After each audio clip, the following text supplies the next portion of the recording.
आपके जीवन में कुछ भी गड़बड़ होती है, आप दोष किसको देते हो? इसको दोष देते हो ना, स्थितियों को दोष देते हो। इसकी वजह से हो गया, उसकी वजह से हो गया, उसकी वजह से हो गया, उसकी वजह से हो गया, ऐसे हो गया, वैसे हो गया।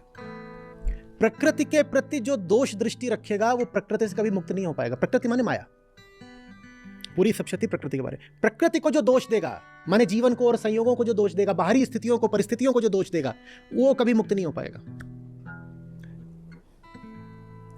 दोष हमेशा किसका मानना है? अपना। मैं छोटा हूं मां, मैं छोटा हूं, अगर मुझे दुख मिल रहा है तो मेरी वजह से मिल रहा है। मां की स्तुति न करने का अर्थ होता है प्रकृति को ही दोष दे देना। प्रकृति ने क्या किया? प्रकृति तो बस है। प्रकृति तो कभी आकर के अहंकार से लिपटती नहीं ना।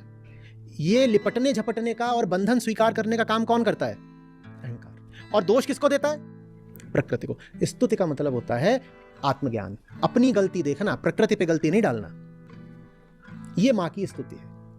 ये 9 दिनों तक अपने आप को लगातार देखें, इन 9 दिनों तक अपने आप को लगातार देखें। आपके जीवन में जो भी दुख, दर्द, क्लेश, कष्ट है, उसका जिम्मेदार कभी भी न संयोग को ठहराएं, न समाज को ठहराएं। कुछ नहीं है।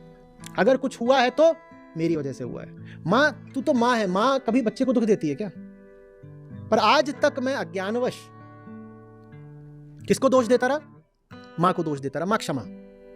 और मां माने समय, मां माने सब परिस्थितियां, मां माने शरीर, मां माने समाज, मां माने सब कुछ जिससे अहंकार संबंध रखता है। उन सबको कहना है आप में कोई दोष नहीं, सारा दोष मुझ में है।